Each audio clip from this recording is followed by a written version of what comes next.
So I drove from Texas back to Hutchinson, where I was born, and moved in with my best friend and my ex-fiance and their kid. And things were going pretty good. I was getting to see my family more and get to know them, and that was a good thing. But I didn't drive around a whole lot, but I did drive some. I mean, I didn't have a driver's license, did I? And I had no insurance. So I spent my time just trying to figure out what to do. I want to try to find a job, but there was nothing close. Plus, I was nervous about using, my new identity to get a job, as you can imagine. So anyway, my van, ended up getting something wrong with it. I didn't know what it was wrong with it. I was trying to figure it out, and I drove around the block twice. This was in the evening time. And the second time I was coming around and I was going the speed limit and doing everything right, I got stopped by the police. And so when they asked me for my driver's license and insurance, I told them I didn't have any. And so I got arrested again. And the vehicle this time got impounded. And every day that it sat in the impoundment, it was gathering up money. Now, when I got arrested, I was wearing a pair of shorts. I had no shoes, no socks, no shirt.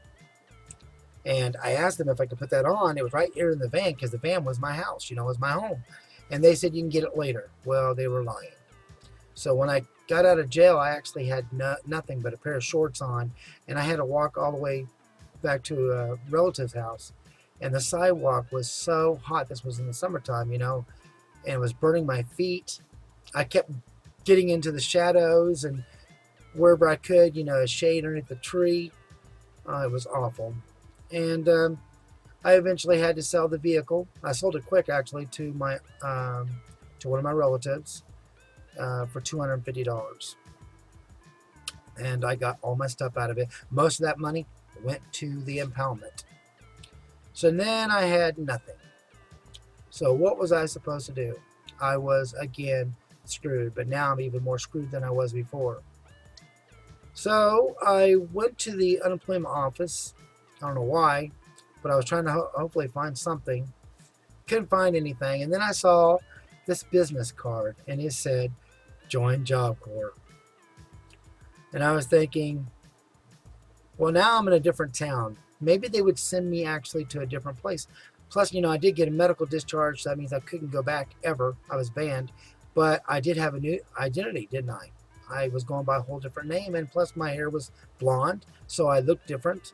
So I took a gamble, and I sent that in, and I got accepted. Wasn't until I got the tickets and everything that I discovered that I was actually going to go back to the Job Corps that I went before. But I didn't care, because I was homeless and I lost the van.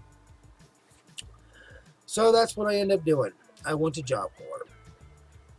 Would I actually make it past everything, or would I get kicked out immediately getting there?